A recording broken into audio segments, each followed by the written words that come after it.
নমস্কার বন্ধুরা, আজকে আমি আপনাদেরকে দেখাবো যে ট্যালিতে কিভাবে লেজার তৈরি করতে হয়।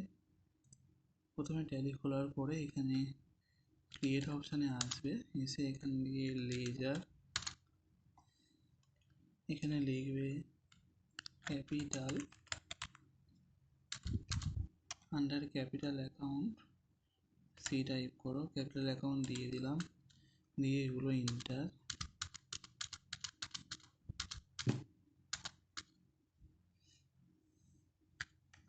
এখানে একটা অ্যামাউন্ট দিয়ে দাও, দিয়ে ইন্টার।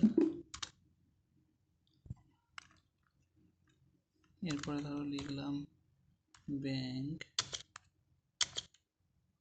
পিএনবি, প্রথমে ক্যাপিটাল দিয়েছি, কোম্পানি শুরু করার সময় ক্যাপিটাল দিয়ে শুরু করতে হয়। এরপরে ব্যাংক পিএনবি ওডি, এটা লোন, ব্যাংক থেকে লোন নেওয়ার ক্ষেত্রে একটা ওডি অ্যাকাউন্ট করে রাখতে হয়, এই জন্য এটা ব্যাংক ওডি। এখানে বি টাইপ করো, ব্যাংক ওডি অ্যাকাউন্ট, দিয়ে এগুলো ইন্টার।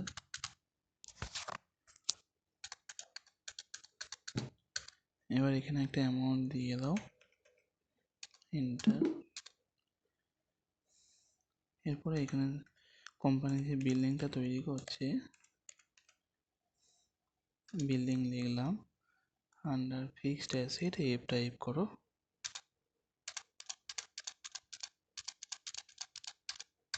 দিয়ে এখানে একটা অ্যামাউন্ট দিয়ে দাও।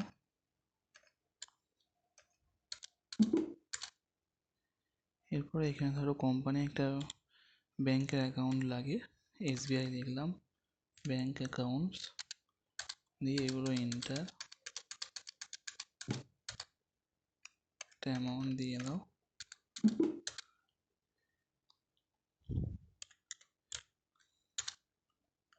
ইউবিআই লিখলাম, ব্যাংক অ্যাকাউন্ট,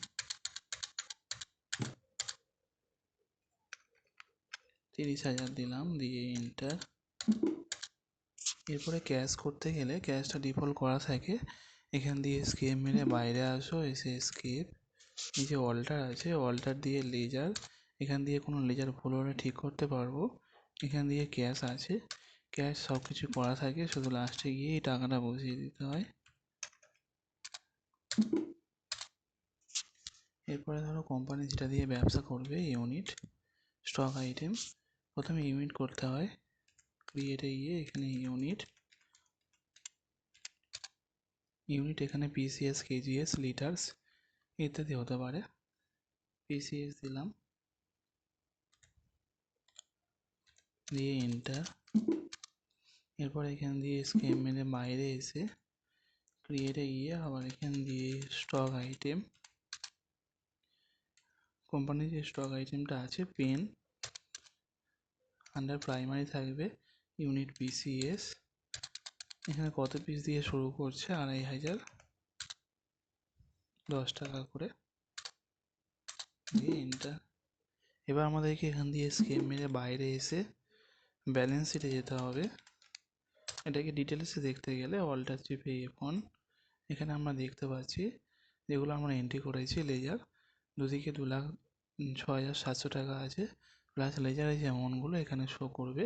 এইভাবে একটা ট্যালিতে একটা কোম্পানির লেজার তৈরি করা হয়।